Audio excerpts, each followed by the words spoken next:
Proverbs chapter 10 and verse 23 tells us right here, doing wickedness is like sport to a fool, and so is wisdom to a man of understanding. And so doing wickedness is like sport to a fool. It's like sport. It's his hobby. It's his joy. It's his pastime. It's his pleasure. It's his leisure. It's something that he looks forward to doing. And so that is the wickedness of a fool. It's sport to him. And so when we begin to think about that, doing wickedness is like sport to a fool. The reason why it's like sport to him, it's his pleasure, it's his game time.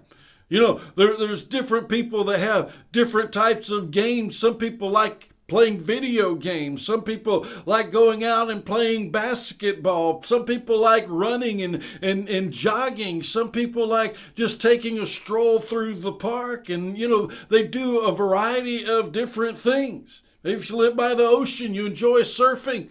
Or if you live in the mountains, you enjoy skiing. Whatever that is, it's a sport to you. It's a pleasure to you to be able to do that. And so as you begin to think about that, this wicked person, because he's wicked, these wicked acts are sport to him. It's because he's a fool.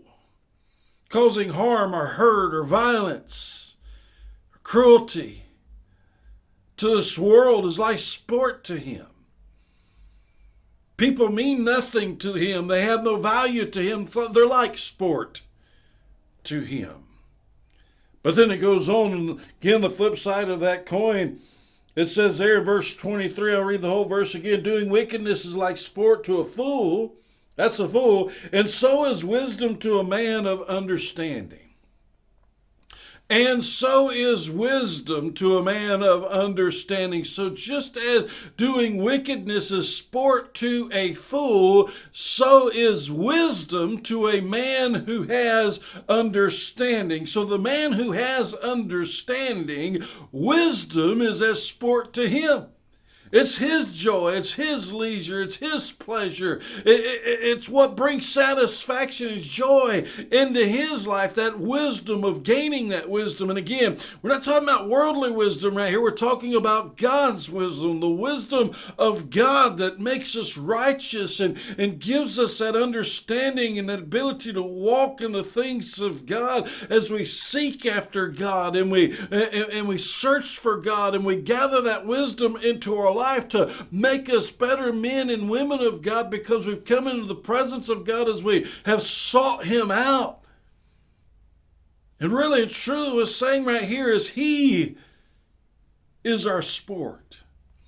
Not that we make God a sport, but the pursuit of God, the pursuit of righteousness, the pursuit of holiness.